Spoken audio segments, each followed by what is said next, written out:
तर त्याच्यासाठी 2 कांदे घेतलेले आहेत आणि 2 बटाटे घेतलेले. तर मी स्वच्छ धुवून घेतलेत बटाटे, तरी पण साल काढणार आहे मी त्याच्यावरची. आणि हे असे उभे चिरून घ्यायचे. कांदे मोठे मोठे ना उभे चिरून घ्यायचे.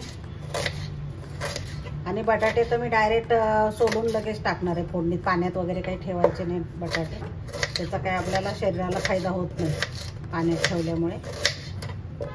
तर बरेच लोक काय करतात की बटाटा काळा पडू नये म्हणून पाण्यात ठेवतात थोड्या वेळ.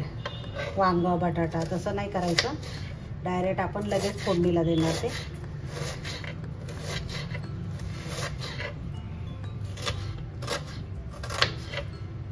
साधी सिंपल भाजी आहे. तर आता मी फोडणी टाकणार आहे.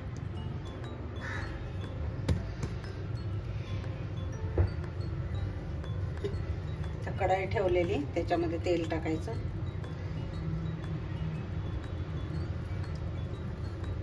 तेल तुमच्या आवडीप्रमाणे टाका.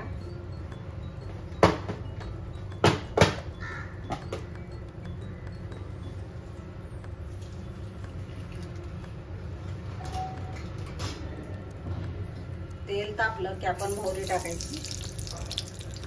मोहरी तडतडली की जिरे टाकायचे. कढीपत्ता टाकायचा आपल्याला दिसत. आणि त्याच्यामध्ये कांदा टाकायचा.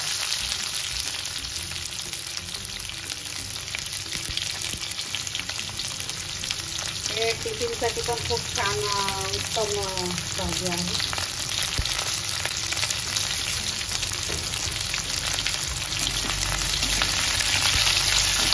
आणि झटपट होते. जास्त काही वाटण वगैरे काही गरज नाही आपल्याला काहीच करायची. पटकन होते भाजी. थोडंसं आलं लसूण पेस्ट टाकायची.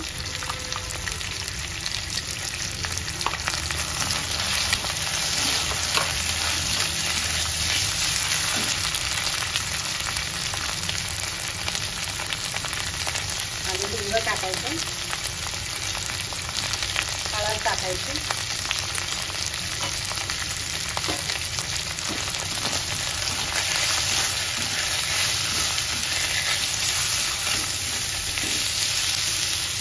आता कांदा आपला होतोय फ्राय, तोपर्यंत आपण साल काढून घेऊया बटाट्याचे. मी धुवून घेतलेले आहेत स्वच्छ बटाटे.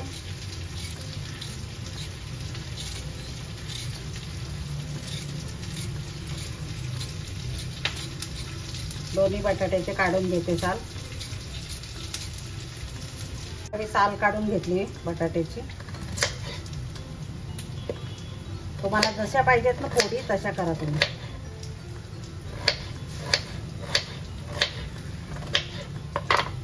जरा मी अशा केलेले.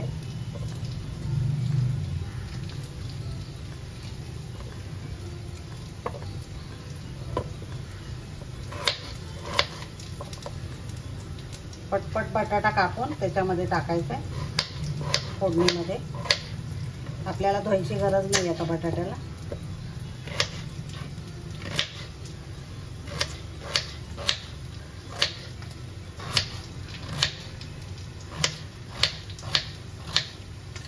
आता आपण डायरेक्ट फोडणीत टाकणार.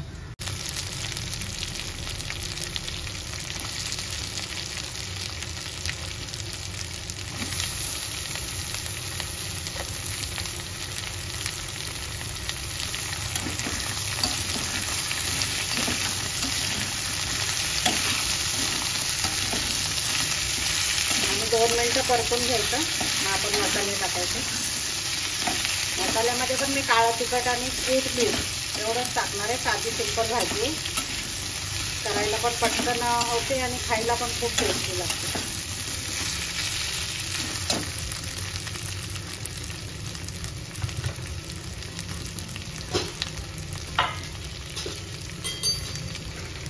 थोडी मिरची पावडर टाकणार मी कलरसाठी. आणि हा जो घरचा मसाला आहे ना काळा, हा टाकणार 1 चमचा. कारण हा खूपच तिखट आहे. एकदम छोटा चमचा आहे.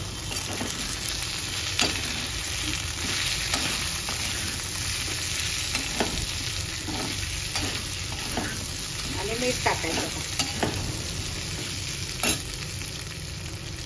मी सेंदूर मीठ टाकते. तुम्ही कुठलं टाकता मला सांगा कमेंट्समध्ये. हे खूप चांगलं असतं मीठ.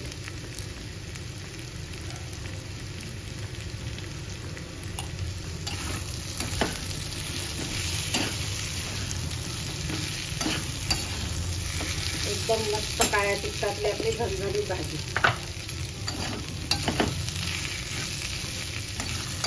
शेंगदाण्याचं कूट टाकणार जरा.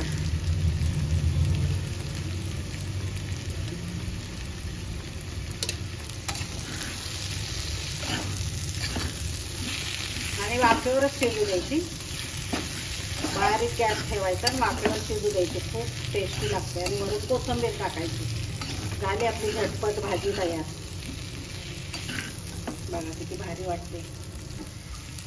आणि साहेबांना खूप इच्छा झाली होती सुकी भाजी खायची, ते पण बटाट्याची. नाही तर अशी आवडत नाही साहेबांना सुकी भाजी, पातळच लागते. पण आज बोलले सुकी भाजी कर. मी झाकण ठेवणार आहे बघा. मिक्स करून घेतली व्यवस्थित. आणि झाकण ठेवून आपल्याला 10 मिनिटं शिजू द्यायची. 10 मिनिटात शिजते व्यवस्थित. एकदम बारीक गॅसवर. मध्ये एकदा दोनदा बघा तुम्ही. बघा आता मी बघते भाजी शिजली का.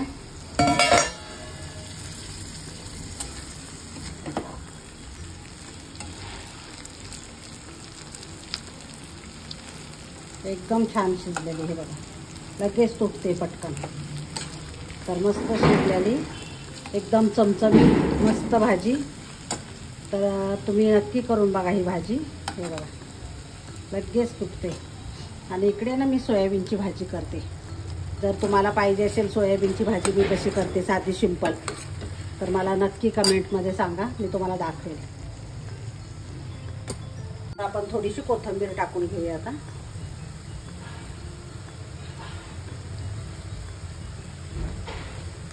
खूप टेस्टी लागते आणि चमचमीत एकदम मस्त. सुकी टिफिनसाठी पण खूप चांगली ही भाजी. अरे वा.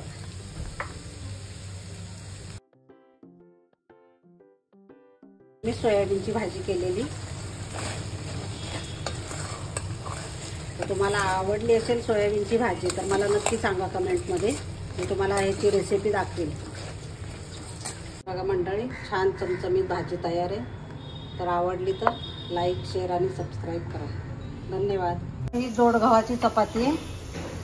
साहेबांना आवडते आणि खायला पण खूप चांगली असते ही चपाती. खपली गहू म्हणतात त्याला. जोड गहू पण म्हणतात आणि खपली गहू पण म्हणतात. तर आता मी तूप लावून साहेबांना देते. हे बघा बटाट्याची भाजी आणि ते खात आहेत. कशी झाली सांगा बटाट्याची भाजी. एकदम बेस्ट. आणि यांना खूप इच्छा झाली होती. नाही तर सुकी भाजी आवडत नाही यांना. आणि ते आज चपाती, जोड गव्हाची चपाती आणि बटाट्याची भाजी. हे बघा इथे बटाट्याची भाजी अतिशय छान पौष्टिक आहे. पौष्टिक आणि सकाळी सकाळी नाश्ताच आहे बघा त्यांचा. येस. थँक्यू. आणि इथं हरभरे पण भाजलेले. इथं बदाम आहेत.